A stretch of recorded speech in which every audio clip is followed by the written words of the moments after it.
Did you know you can achieve any goal by building systems that use the power of AI? Because I'm here to tell you, you really can balance work, health, relationships, personal growth without burning out. I know this firsthand. I went from broke at 24 to hitting every goal I set for myself and more by building systems that made it easy. AI has made creating these kind of systems easier than ever before. So today, I'm gonna show you how to use the power of AI to build those same systems for yourself so you can stop relying on willpower and brute force and instead make it almost effortless to hit any goal you've ever wanted to achieve.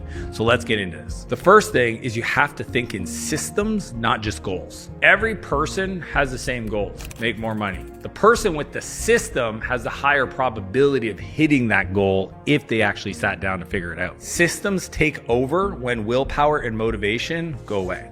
A system for me is a process that's repeatable, that I can execute, look at the feedback and the results it gave me, and then use that to improve the system. If you want to be successful, it's not like you have to grind harder. You have to build systems that grind for you. Systems is an acronym. It stands for Save Yourself Time, Energy, Money, and Stress. You have to think in systems to achieve your goals, not just have a goal. But before anything else, you need to know exactly where you're going. That's why you need number 2, clarify your goals. AI can't help you if your goals aren't clear. How are you supposed to hit a target you can't see? Saying, make me more successful, it's gonna say, what area? Tell me more. The truth is most